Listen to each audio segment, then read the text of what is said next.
Shalom, selamat pagi, selamat hari Minggu, semangat. Kalau kita bertanya-tanya dengan peristiwa demi peristiwa yang sedang terjadi, apa maksud dari semuanya ini? Saya nggak tahu Bapak Ibu bertanya-tanya gitu enggak? Yang pasti orang akan berkata sedang mengalami masa kesusahan besar. 10 tahun atau 5 tahun yang lalu masih hebring saya, cetakan saya banyak. Kalau 1 bulan ngumpulin uang 50 juta gampang, nggak susah-susah. Iya, istri saya tenang-tenang di situ. Ya, karena uangnya banyak. Belum ini habis sudah datang lagi yang baru, ya kan? Tapi tahun-tahun ini sepertinya kita gigit jari. Peristiwa demi peristiwa terjadi, ya. Dan banyak hal-hal yang membuat kita khawatir, goyah, penuh dengan berbagai banyak pertanyaan. Dan hari ini saya akan menyampaikan ada 5 fase yang akan terjadi di akhir zaman. Fase yang pertama adalah fase yang namanya tribulasi, ya, bukan turbulensi, beda ya. Kalau turbulensi itu goncangan di awan, udara, di pesawat. Tapi ini adalah yang disebut fase masa tribulasi, yaitu masa kesengsaraan besar sedang terjadi. Percaya atau tidak percaya, saudara yakin atau tidak yakin, tidak akan mempengaruhi apa yang Tuhan sudah nyatakan lewat firman-Nya. Bahwa kita sedang berada di gerbang akhir zaman. Kita sedang memasuki area yang namanya akhir zaman. Dan tanda-tanda yang paling bisa kita rasakan adalah terjadi kesengsaraan besar.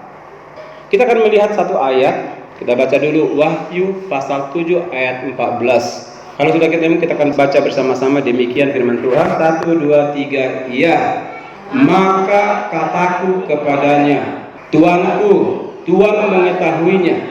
Lalu ia berkata kepadaku, mereka ini adalah orang-orang yang keluar dari kesusahan yang besar, dan mereka telah mencuci jubah mereka dan membuatnya putih di dalam darah anak domba. Puji Tuhan. Saudaraku, kalau kita baca kitab Wahyu pasal 7 ini, itu adalah sebuah kondisi di mana ada orang-orang yang keluar sebagai pemenang, di mana mereka telah mencuci jubah mereka menjadi putih.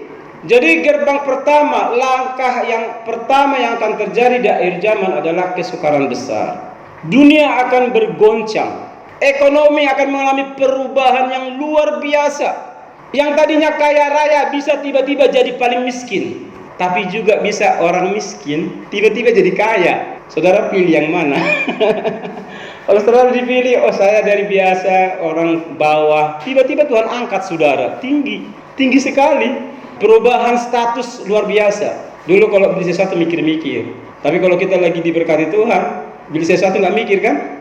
Waktu saya ingat adik saya pertama kali diajak makan di restoran, ayo bang pesan-pesan. Saya takut pesan, enggak usah takut, pesan aja gitu ya. Karena saya takut, kenapa takut? Harganya mahal, sekali makan 350.000. Saya lihat ini mahal banget, makannya cuma segitu doang gitu kan. 350.000. Oh santai aja bang, karena dia punya duit. Kalau nggak punya duit, 350.000 sekali makan, udah berapa gon itu beras. Kan kita mikir. Nah saudaraku, zaman masa sukar akan terjadi kesusahan besar, tetapi Tuhan berkata ada yang dikerjakan oleh anak-anak Tuhan di dalamnya. Apa itu?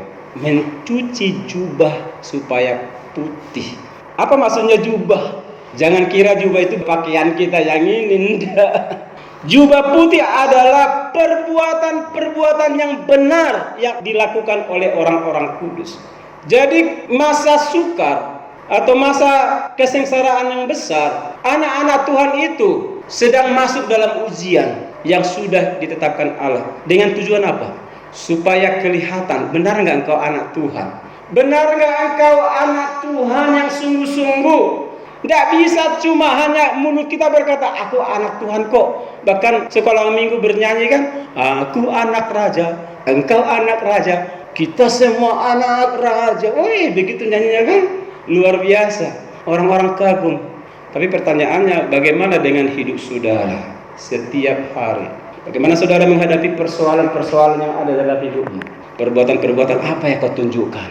Apakah kau menggambarkan anak Tuhan atau tidak? Saat ini saudaraku, waktu kesukaran sedang terjadi, bagaimana saudara bersikap? Ada orang berkata, hidup ini susah sekali, nggak ada gunanya datang ke gereja, mendingan saya nggak usah ke gereja deh. Mendingan saya menjauh dari Tuhan. Bahkan ada yang berkata, semakin saya datang ke gereja, semakin banyak pergumulan. Ya kan? Waktu saya tidak datang ke gereja, pergumulan saya biasa-biasa saja. Tapi ketika saya sudah datang ke gereja, aneh, persoalan lebih banyak lagi. Mendingan saya nggak datang ke gereja. Itu kan konsepnya dia yang salah. Saudara harus percaya bahwa di tengah-tengah masa kesukaran ada tugas yang berat yang harus kita pikul. Beda dengan manusia yang sebelum kita. Mereka bebannya nggak terlalu berat, tapi di akhir zaman kesusahan besar terjadi. Cari uang pasti sulit, untuk makan sehari-hari saja juga akan sulit, saudaraku. Namanya juga kesusahan, bukan berkat yang besar, tapi kesusahan yang besar. Ini anak-anak Tuhan harus tahu, harus jeli, harus paham, sehingga jangan pernah menyalahkan Tuhan. Di mana Tuhan itu? Saya kesusahan kok nggak ditolong Tuhan. Yang saudara harus tunjukkan adalah iman yang teguh. Kalau saudara direndahkan orang, enggak ada apa-apanya itu. Udahlah, nggak apa-apa, injak-injak juga saya nggak masalah. Yang penting jangan sampai imanku tumbang. Iya. Kalau saudara masih mempertahankan harga diri saudaraku untuk mengikut Tuhan, saudara akan jatuh. Benar, saudara akan roboh. Tapi kalau saudara tetap pandang Kristus, engkau tetap belajar memperbaiki hubunganmu dengan Tuhan, engkau tetap bertobat terus menerus gitu ya. Kita harus menanggalkan manusia-manusia lama kita, cara-cara kita yang lama. Apalagi hal-hal yang duniawi, ya.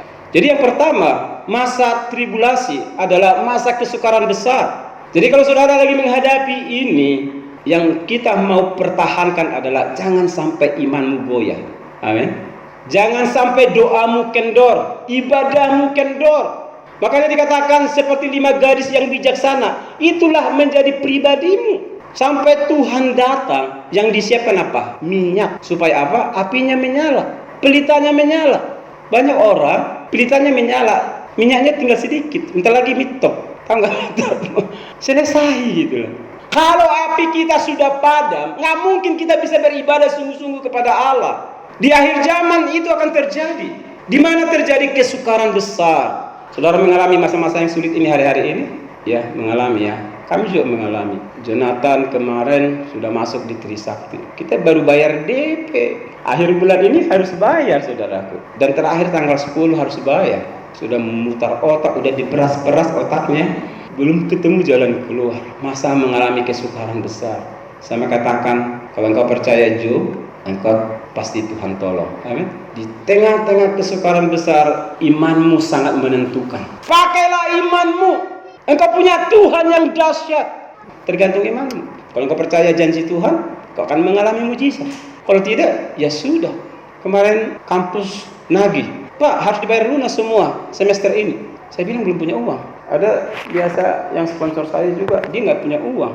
Saya bilang, Pak, bantu doa, tanggal 10 Oktober saya harus bayar lunas. Saya bilang, ini mengerikan saudaraku. Saya pendeta loh, tiap hari saya berdoa. Jangan bilang saya gara-gara engkau nggak diberkati Tuhan karena engkau tidak berdoa, mungkin jauh dari Tuhan. Jangan jadi hakim dulu. Kita berada di tengah kesusahan besar. Jangan pernah kutuki Tuhan. Engkau akan menjadi pengikut iblis kalau engkau mengutuk Tuhan.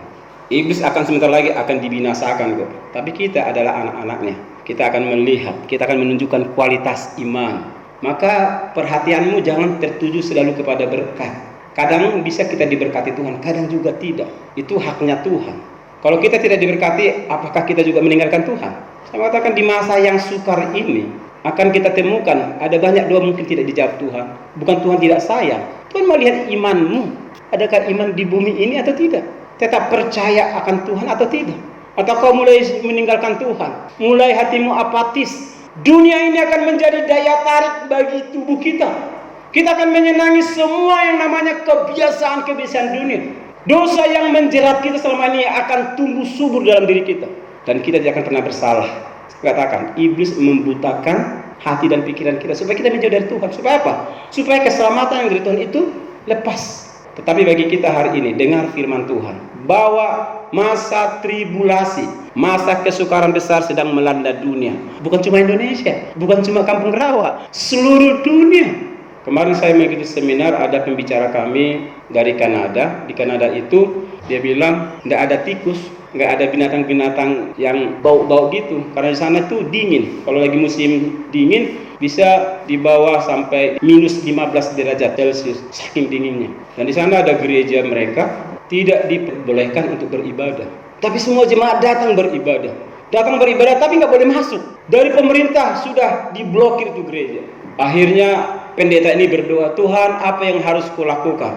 Tetap beribadah. Suruh jemaatmu tetap di dalam mobil, beribadah di dalam mobil. Jadi ada mereka frekuensi radio apa dari awal sampai akhir. Ya, mereka sukacita. Parkir di depan gereja, nggak bisa masuk ke gereja. Mereka beribadah di dalam mobil. Pemimpin pujian dalam gereja, ayo kita angkat pujian. Mereka mengangkat pujian. Mari kita dengar firman Tuhan. Mereka dengarkan firman Tuhan.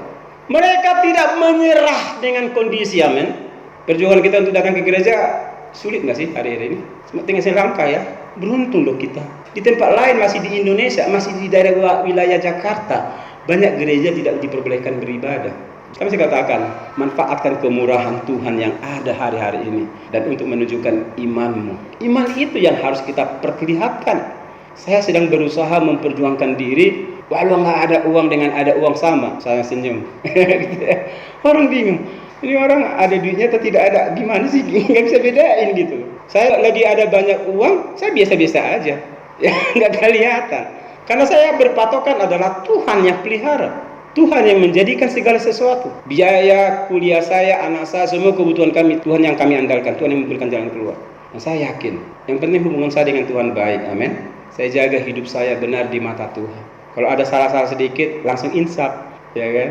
Udah tahu salah, ngotot pula, gitu kan? Itu nggak benar. Saudara nggak bisa maju dalam iman. Ya, itu yang pertama. Yang harus kita kerjakan di masa yang sukar atau masa tribulasi adalah mencuci jubah. Perilakumu, perkataanmu, tindakanmu, keputusanmu, gerak-gerikmu, kehidupanmu sehari-hari. Daripada kesibuk mengurusi segala masalahmu, urusin dulu pribadimu. Karena pribadimu itu jauh lebih berharga di hadapan Tuhan daripada semua kebutuhanmu. Pribadimu berharga, penting bagi Tuhan. Itu sebabnya Tuhan mau mendandani kita, membentuk kita, menjadikan kita menjadi anak-anak Tuhan yang luar biasa. Yang tahan banting, saudaraku. Saya pernah mengalami sakit yang parah yang kata dokter tidak mungkin disembuhkan. Kemungkinan hidupnya cuma 10%. Sebelum masuk rumah sakit, saya meraung-raung. Aduh, bagaimana lah ini? Mami, tolonglah. Pakai mami lagi. Istri saya bilang, jangan panggil mami, panggil Tuhan. Ya Tuhan Yesus. Oh, sakit banget. Luar biasa sakitnya. Diputar-putar, dibulus-bulus di perut saya. Ya, kalau agak ditekan pakai bantal dikit, saya sempat tidur lah di situ kan. Tapi tiba-tiba kambuh lagi, mutar lagi. Berguling-guling saja sangat kuat. Saya bilang, Tuhan, inilah waktunya saya dipanggil Tuhan. Ya, saya berserah. Tapi dua-dua jemaat, dua-dua istri saya didengar Tuhan. Tuhan, jangan panggil sekarang. Kami butuh dia, gitu. Masih butuh saya. Di kamar mandi, tempat kamar mandi loh. Kamar mandi kan tempat itu kan. Tapi nggak ada lagi tempat untuk berdoa, dia pikir. Kamar mandi, dia nangis dengan air mata berlinang-linang. Dia teriak minta tolong Tuhan menyembuhkan. 4 hari saya koma. Dikembalikan Tuhan roh saya. Kembali, belum waktunya. Kau harus jadi pendeta dulu. Ya kan? Banyak pekerjaan Tuhan. Makanya saya nggak pernah berhenti menulis. Mungkin melayani terbatas di gereja gitu kan, melalui media sosial, bodoh amat apa kata orang. Bahkan ada pendeta bilang, kamu gak usah nulis, ya kamu belum ada pelayananmu, ya bodoh amat lah. Terus saya menulis terus. Ada orang yang senang, ada yang tidak. Kalau orang yang senang bisa memberikan semangat ya, ayo Pak lanjut gitu kan. Kalau orang yang protes-protes, ya kan banyak protes-protes, tapi tidak membuat saya mundur. Kenapa saudaraku? Karena saya menggunakan waktu yang ada ini untuk melayani Tuhan. Di tengah-tengah kesukaran ada banyak hal orang mundur, nggak semangat. Saudara tadi nyanyi semangat nggak? Tangannya aja nggak bisa bergerak gitu. Biarpun gunung-gunung beranjak. Tapi saya mengatakan, kesukaran besar jangan membuat saudara beribadah kepada Tuhan tidak lepas. Amin. Jangan kehilangan berkat sukacita. Kalau saudara bernyanyi dengan penuh sukacita, banyak rantai-rantai yang mengikat. Waktu saudara bernyanyi itu akan dilepas. Belenggu-belenggu itu satu-satu akan lepas. Amin. Saudara akan mengalami kebebasan, kemenangan. Ya, itu yang pertama. Yang kedua adalah setelah masa kesukaran itu akan ada namanya kedatangan antikris. Tokoh penjahat nomor 1 kelas kakap, saudaraku. yang menentang tentang Kristus dan ajarannya. Dan waktu antikris datang, keadaan bertambah sulit. Di masa yang sukar aja udah sulit, tapi ketika antikris datang, keadaan akan semakin sulit, khusus buat anak-anak Tuhan. Karena nanti semua perangkat-perangkat antikris akan digunakan. Chief 666 itu akan berlaku. Orang tidak bisa jual beli, pedagang-pedagang nanti akan ditawarkan, kamu tidak menggunakan sistem ini, kau tidak bisa menjual dan membeli. Mau nggak mau boleh lah ya. Gimana pedagang bisa jualan? Cap itu akan disosialisasikan seluruh dunia, dan mata uang akan menjadi satu mata uang seluruh dunia, dikontrol oleh antikris. Antikris ini disebut pembinasa keji. Di dalam Matius pasal 24 ayat 15 berkata, jadi apabila kamu melihat pembinasa keji berdiri di tempat kudus, perhatikan, disebut antikris ini di kitab Daniel aja disampaikan, saudaraku, disebut dia adalah pembinasa keji. Sudah dinubuatkan anak-anak Tuhan akan menjadi target utama. Maka saudaraku, kalau imanmu tidak kuat hari-hari ini, engkau akan tergilas. Saudara harus berlatih memiliki iman yang teguh. Amin. Karena ketika antikris datang, pembinasa keji itu akan melakukan aksinya begitu hebat, dan kita anak-anak Tuhan ini akan menjadi sasaran-sasaran mereka. Yang kedua disebut juga manusia durhaka. 2 Tesalonika 2 ayat 3 berkata, janganlah kamu memberi dirimu disesatkan orang dengan cara yang bagaimanapun juga, sebab sebelum hari itu haruslah datang dahulu murtad, dan haruslah dinyatakan dahulu manusia durhaka yang harus binasa. Jadi yang kedua, ini pasti datang antikris. Gereja dipakai, saudaraku, untuk memutarbalikkan kebenaran. Hari-hari ini ajaran-ajaran sesat membluder di semua media. Itu banyak, saudaraku. Awalnya mereka tersembunyi, tidak ada kata-kata yang kelihatan menyesalkan, tapi lihat ujungnya. Anak manusia itu, kedatangan kedua adalah manusia biasa, dan mengakui dialah Kristus yang sudah datang itu. Jadi semua ayat firman Tuhan ditujukan kepada dia, dan ajarannya dialah yang mempersiapkan generasi masuk menghadapi akhir zaman. Ngeri banget, saudaraku. Penyesatan besar-besaran sedang terjadi. Saudara tidak memiliki hubungan yang baik dengan Tuhan, begitu mudahnya kita akan terbawa arus. Hari-hari ini sangat luar biasa dahsyatnya penipuan oleh si iblis itu, ya. Jadi manusia durhaka disebut juga dia binatang, saudaraku. Kalau saudara dengar nama binatang, manusia disebut binatang, berarti karena kelakuannya keji, benar nggak? Manusia tapi disebut binatang. Di Wahyu pasal 13 ayat 5 berkata, dan kepada binatang itu diberikan mulut yang penuh kesombongan dan hujat. Kepadanya diberikan juga kuasa untuk melakukannya 42 bulan lamanya. Ya, kalau kita lihat di sini banyak sekarang penghujat-penghujat Kristus, ya. Wah, dibilanglah bahwa Alkitabnya sudah dipalsukan, Yesus itu bukan itu yang disalib. Pernah dengar gak itu? Banyak sekali, saudaraku. Dan banyak orang percaya. Banyak orang-orang Kristen akhirnya meninggalkan Tuhan karena pengajarannya yang gak benar, saudaraku. Ini sedang terjadi di zaman ini. Maka kita sebagai anak-anak Tuhan harus berhati-hati ketika kita sudah tahu kedatangan antikris sebentar lagi, belum menyatakan diri, tapi semua perangkat-perangkatnya sudah dipersiapkan. Chief sudah selesai dibuat, di beberapa negara sudah berlaku, sebentar lagi akan ke Asia. Chief itu sebuah perangkat yang memberikan kemudahan akses. Jadi dengan COVID yang sedang terjadi, Chief itu akan menjadi solusi yang terbaik untuk berkomunikasi. Tapi nanti lihat, akan ada satu kemudahan dengan Chief ini. Kenapa chip itu penting? Karena itulah menjadi jati diri setiap orang, sehingga gampang diakses. Saudara ngeri nggak ngeliat ini? Kalau kita tidak baca firman Tuhan, kita akan buta, tidak akan tahu apa yang akan terjadi. Ya. Dan yang ketiga, saudaraku, selain kedatangan antikris, akan ada tentang kedatangan Kristus. Ini yang kita tunggu-tunggu, kan? Wah, saudara tunggu-tunggu nggak kedatangan Tuhan?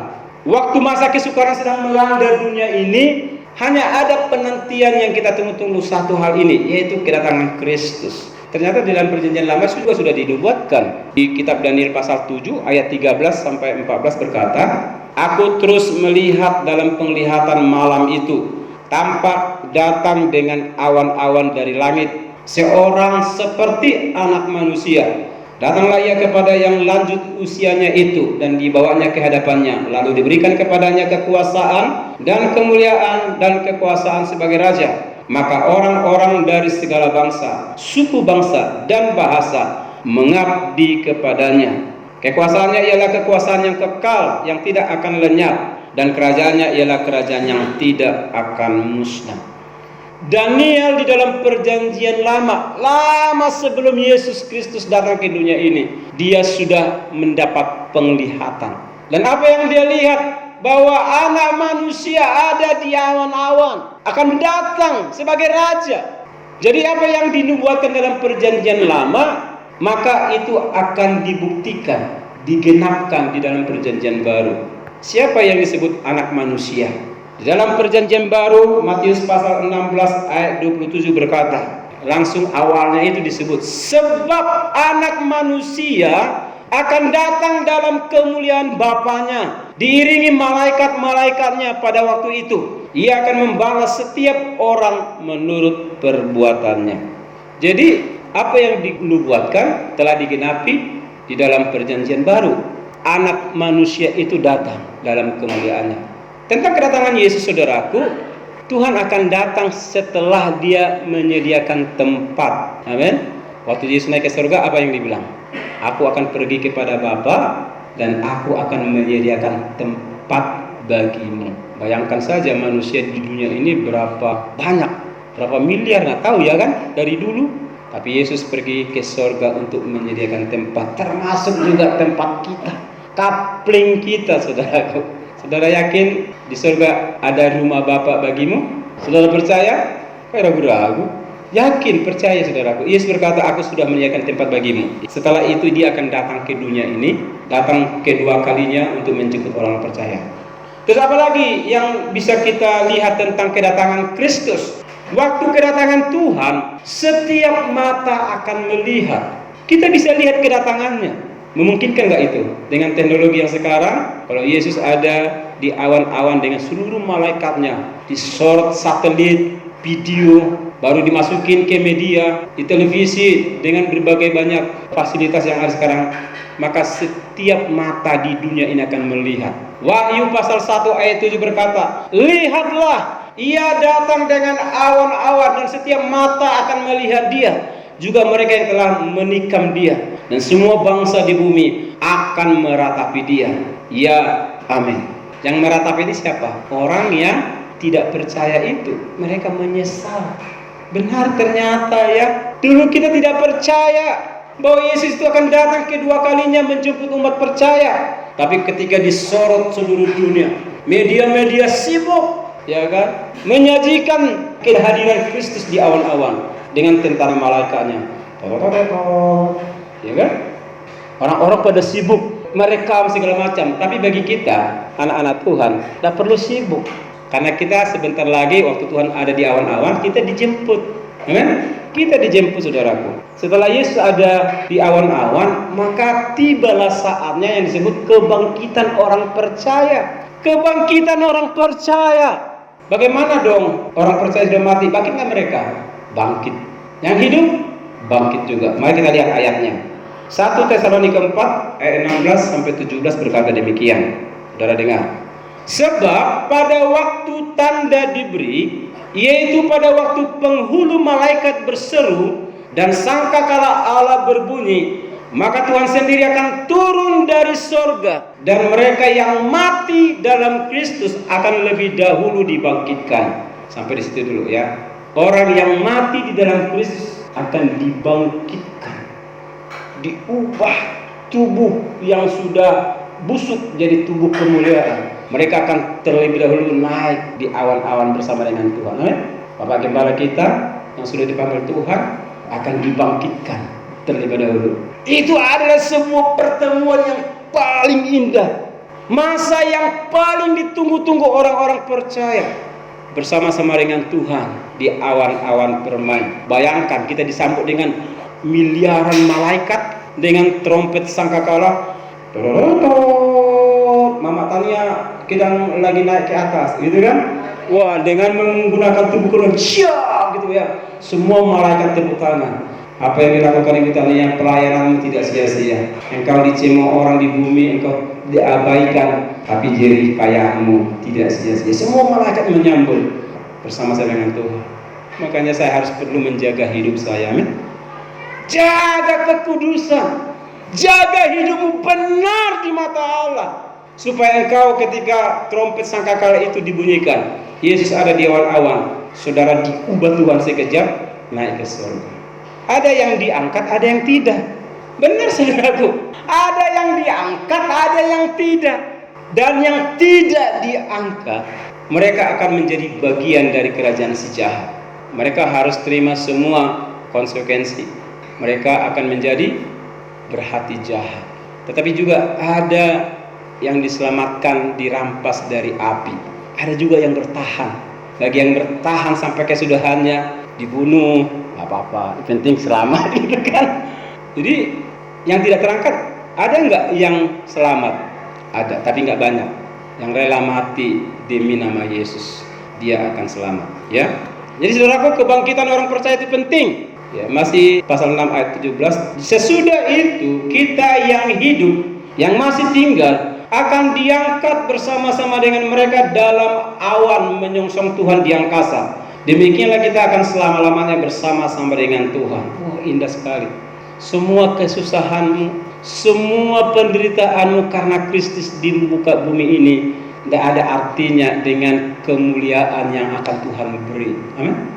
Inilah pengharapan kita. Itu sebabnya saudaraku, ubah cara paradigmamu, cara berpikirmu hari-hari ini. Kamu jangan sampai hidupmu gundah gulana, hatimu jauh dari Tuhan gara-gara kesengsaraan. Itu sudah proses alami. Zaman ini adalah masa yang sukar. Yang penting hatimu jangan sampai jauh dari Tuhan. Amin. Hidup benar saudaraku. Bekerjalah dengan benar. Berkata-katalah dengan benar. Hari Jumat kemarin saya menyampaikan firman Tuhan tentang memberi, ya. Memberi, hati yang memberi. Ya, saya bilang, ya kita harus mengasihi mereka dengan perbuatan, bukan kata-kata gitu kan. Kalau saudara ada yang butuh pertolongan, siapa yang bisa menolong dia? Masa dari seberang sana? Dari kita untuk kita. Nah, perbuatan-perbuatan yang seperti itu yang kita bangun.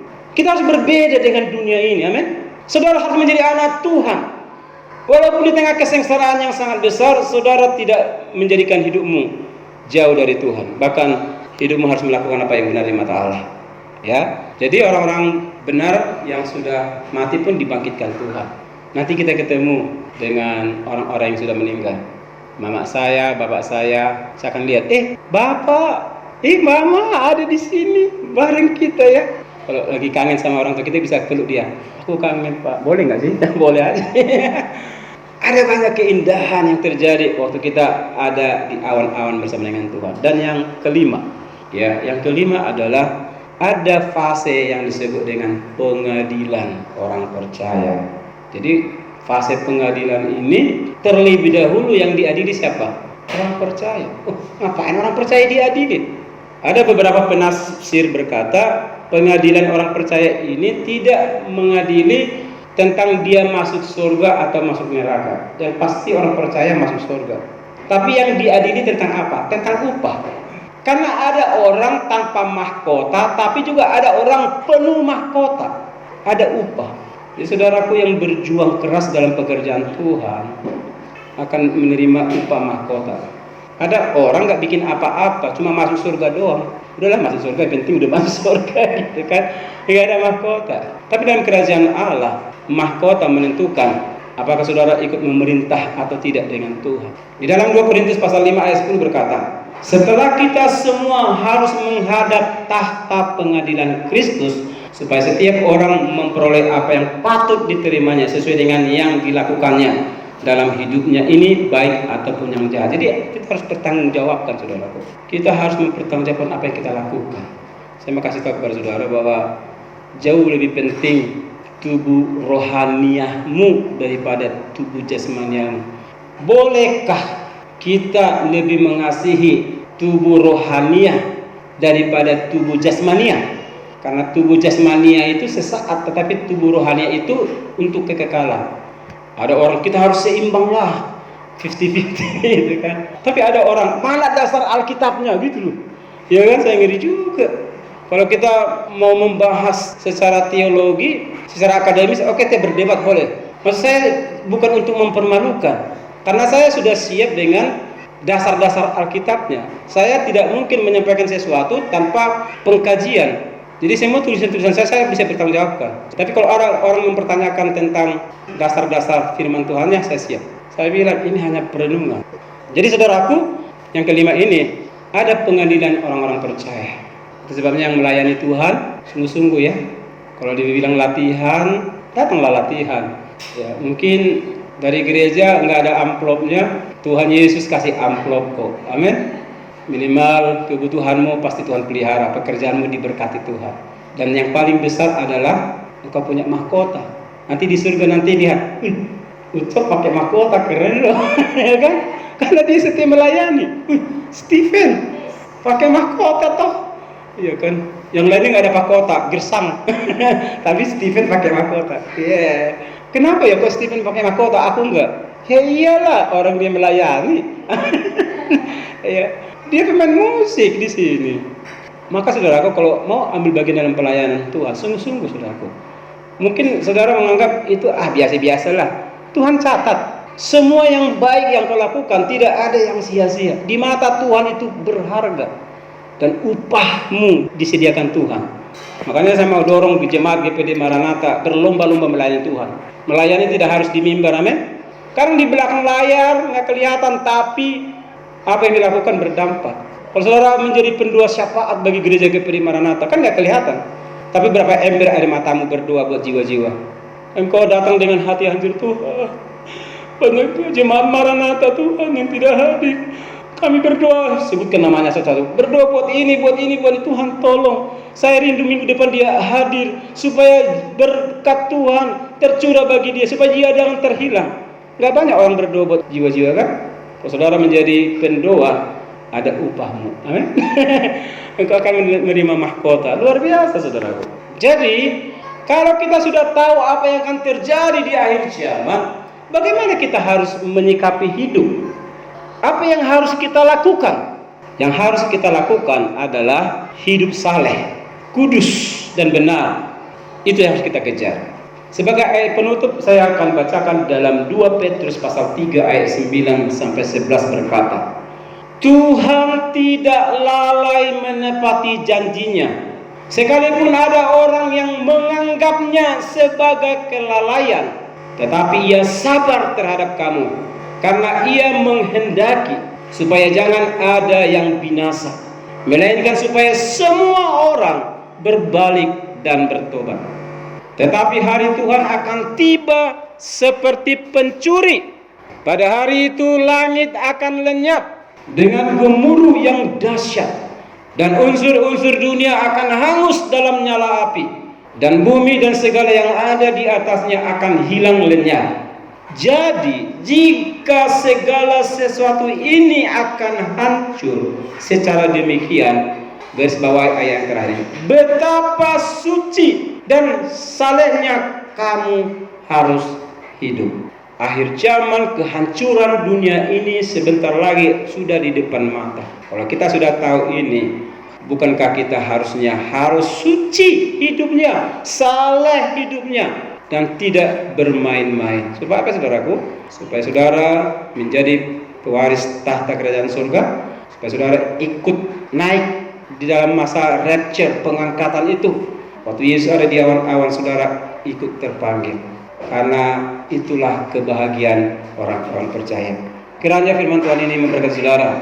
Ada 5 fase yang akan terjadi di akhir zaman. Yang pertama adalah masa tribulasi, masa kesukaran besar. Di saat ini saudara nggak perlu khawatir.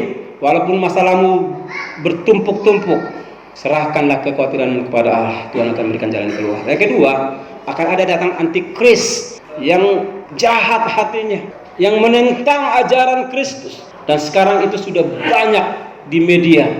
Nah, saudara jangan sampai terseret dengan itu. Yang ketiga adalah saudara harus tahu bahwa akan datang kedatangan Kristus yang kedua kalinya, menjemput orang-orang percaya. Dan pastikan saudara ada di dalam orang-orang yang diangkat Tuhan. Dan yang keempat, kebangkitan orang percaya. Dan yang terakhir, pengadilan orang percaya. Amin. Kita bangkit berdiri. Kita mau menyembah Tuhan. Kita mau merenungkan firman ini. Saudaraku, ingat di dalam hatimu yang paling dalam bahwa orang boleh berkata tidak mungkin, Itu dari dulu sudah disampaikan tentang akhir zaman. Tetapi Allah tidak berdusta. Apa yang disampaikan Tuhan tentang akhir zaman, masa yang sukar, antikris, kenaikan orang-orang percaya, kedatangan Kristus kedua kali, bahkan sampai pengadilan orang-orang percaya pun akan terjadi. Dan kalau saudara percaya, maka mulailah hari ini hidup di dalam kesalehan dan kekudusan. Jaga hatimu, jangan engkau terlena, jangan biarkan iblis merusak jati dirimu sebagai anak-anak Tuhan. Cucilah jubah yang kau kenakan, yaitu perbuatan, sikap, tingkah lakumu setiap hari. Biarlah itu seperti jubah yang putih, bersih di hadapan Tuhan, karena kau siap menyongsong kedatangannya. Haleluya. Kita naikkan pujian zaman sekarang, berjagalah.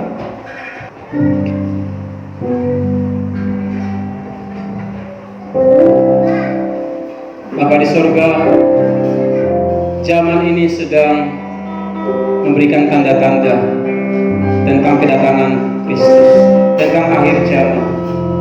Kami mau mempersiapkan diri Bapa, supaya tubuh rohani kami boleh menarik perhatian secara khusus. Zaman sekarang, berjagalah, lihat dunia bergelora,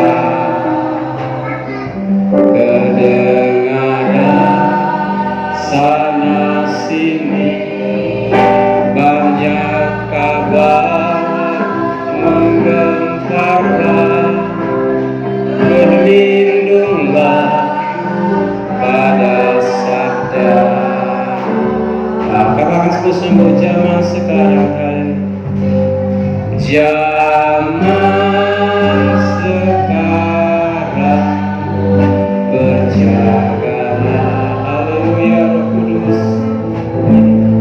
Lihat dunia bergelora, kedengaran sana sini banyak kabar menggemparkan. Berlindunglah dalam sabda. Biarkan musik menaikkan pujian ini. Zaman sekarang, zaman yang penuh kesukaran, banyak kabar yang menggemparkan. Belum yang satu selesai, tapi sudah ada berita yang buruk lagi. Virus corona belum selesai, sudah bermunculan virus-virus yang baru. Tidak ada obatnya ditemukan. Belum lagi alam yang berubah, belum lagi kesulitan ekonomi, belum lagi politik yang sedang terjadi. Kita berada dalam masa yang sukar, dan Tuhan sudah tuliskan itu di dalam kitab Wahyu, dan kita harus berjaga-jaga. Naikkan sekali pujian ini. Haleluya. Zaman sekarang, berjaga. Haleluya. Lihat dunia bergelora. Saya serahkan kepada Ibu Gembala untuk berdoa firman Tuhan. Sini sama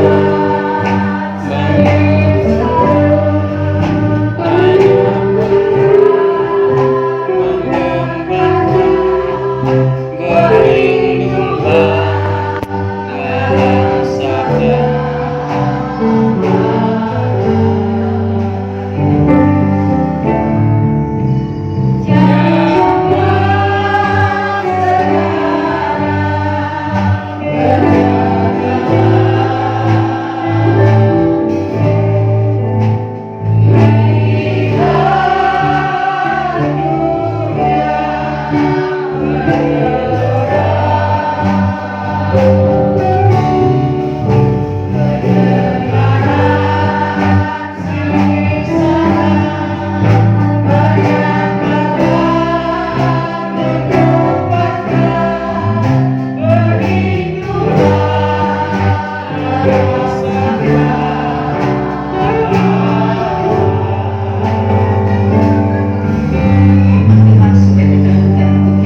kondisi yang kita alami. Kita berharap banyak, tapi kita tidak menemukannya, lalu jenuh sehingga banyak anak-anak akan menjadi Tuhan. Tapi ada banyak orang yang sungguh hatinya terpaut kepada Tuhan. Situasi yang dia hadapi tidak membuat dia terlena dan terperangkap di dalam, tapi dia berenang. Tapi dia memperhatikan kesucian hidupnya, kesucian hatinya, baju putihnya, dan kesenangannya bukan keakuannya.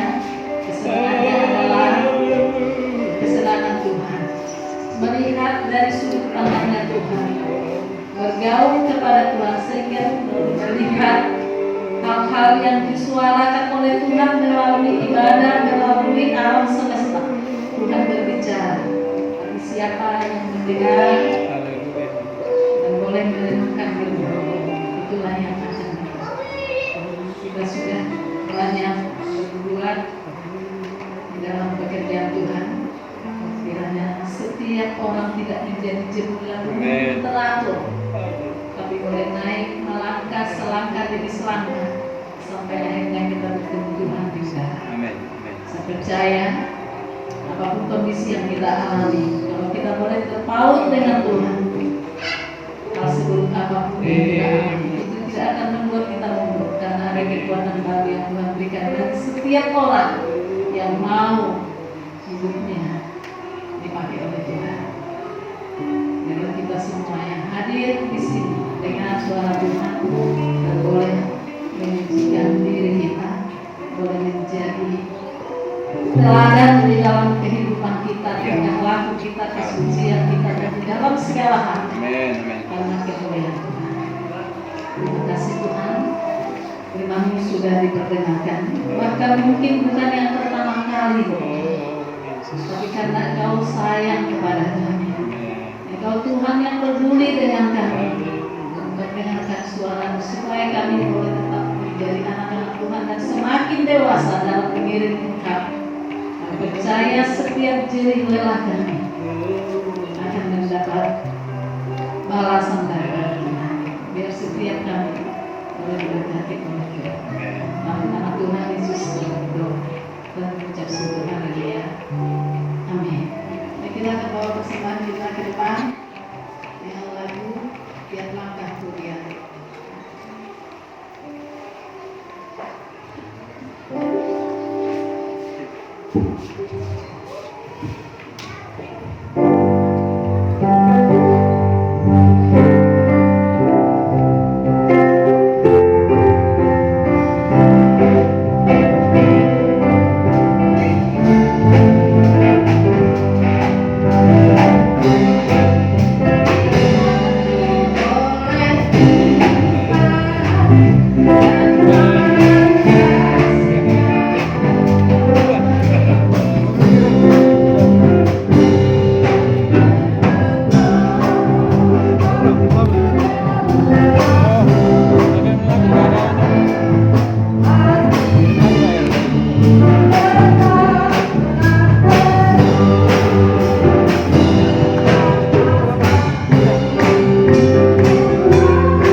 lupa, tapi masuk surga. Seperti siapa? Yang di sebelah kanan Tuhan Yesus itu, dia bertobat pada hari mau namanya. Tapi Tuhan hargai. Hari ini engkau bersama aku di Paradiso. Orang Batak lebih tepatnya lagi di Paradiso. Agak susah di Firdaus. Saya percaya setiap jerih payahmu Dikasih aja.